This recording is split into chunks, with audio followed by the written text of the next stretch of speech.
அவன் ஏன் பாரதியை நாங்க போற்றோம்? அன்பு தம்பி தங்கைகளே, வருங்கால தலைமுறை பிள்ளைகளே, தமிழ் இலக்கிய உலகம் வறண்டு வச்சு ஒரு பெரும் வறட்சியை கண்டுச்சு. சங்க இலக்கியங்கள் கடந்து பிறகு பக்தி இலக்கியமா மாறி பெரிய புராணம், திருவாசகம், இந்த மாதிரி பக்தி இலக்கியங்கள், திருப்புகள் இதெல்லாம் அப்படி வந்துட்டு இருந்த காலத்துல தமிழ் இலக்கிய உலகம் வறண்டுச்சு, ஒரு தொய்வுட்டுச்சு. விஜயநகர நாயக்க மன்னர்கள் விஜயநகர பேரரசை நிறுவிய பிறகு சுத்தமா வறட்சி விட்டுச்சு. அந்த நேரத்தில் வறண்ட நிலத்திற்கு துளி நீரா வரல, பெரும் மழையா வந்தவன் நம்முடைய பாட்டன் பாரதி.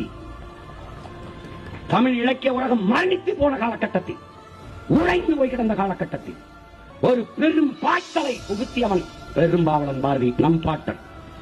புதிய நடை, புதிய சந்தம், புதிய கருத்து, புதிய வார்த்தை தொட்டோட போட்டு தூக்கி தள்ளிட்டான்.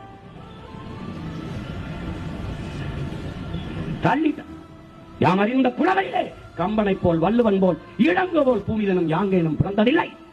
இதை நம்ப மாட்டீங்களா? அடுத்த வரைய போற உண்மை வெறும் புகழ்ச்சி இல்லைங்கிறான். டேய், நான் பீமுக்கு பெருமை பேசுறதா? புகழ்ச்சி இல்லை.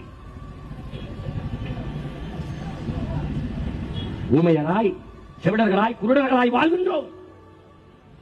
ஒரு சொல் கேள்வி சேமமுற வேண்டுமெனில் பெருகலாம் தமிழ் முழக்கம் செழிக்க செய்வீர்கள். அதனால்தான் அவன் பிள்ளைகள் தமிழை முழங்கி வருகிறோம்.